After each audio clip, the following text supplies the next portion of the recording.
মানুষ যে কত কষ্ট করে না দেখলে বিশ্বাস করার মতো নয়। এই শীতে কানটুপি লাগিয়ে আছি, শীতে জ্যাকেট গায়ে দিয়ে আছি। এই যে আমার বড় ভাই জসিম, আর এই যে পাশে রয়েছে আমার নাসির কাকু, হ্যাঁ কবি। তো বিষয় হচ্ছে ওনার পরবর্তী কাজের ধাপগুলো আপনাদেরকে দেখাবো, আপনার সাথে থাকেন ইনশাল্লাহ। কাকা গ্রুপ কাটিং করলো, এগুলো কাটিং করলো সব। তো ইলেকট্রিক কাজগুলো আসলে যারা বুঝে অভিজ্ঞ লোক তাদেরকে দিয়ে সম্ভব, কিন্তু সে তো বলেছে আগেই যে সে কবি, সে মাস্টার সারা কাজ করে। হ্যাঁ, চোখের সেফটি ঠিক আছে। আর এই হলো বড় ভাই, সে রেস্টে আছে, মানে ইনি কাজ করছে, ইনি হাঁপিয়ে গেছে। তো পরবর্তী ধাপটা দেখাবো তারা কিভাবে কাজ করে। এই হচ্ছে প্রজেক্টে তারা কাজ করতেছে অলরেডি।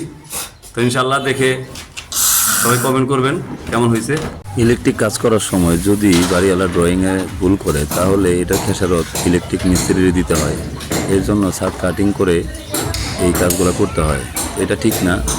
সঠিকভাবে কাজ করতে হলে ড্রয়িং অনুসারে গাঁথনি করা উচিত, তাহলে ইলেকট্রিক কাজগুলো খুবই সুন্দর হয়। তো এখানে যারা কাজ করতেছেন যথেষ্ট অভিজ্ঞ লোক তারা। তো এই কাজগুলা অবশ্যই যারা ড্রয়িং অনুসারে ছাদে পাইপ ফেলাবেন সেই ড্রয়িং অনুসারে গাঁথনি করার চেষ্টা করবেন, তাতে কাজ সুন্দর হবে, ভালো হবে ইনশাল্লাহ।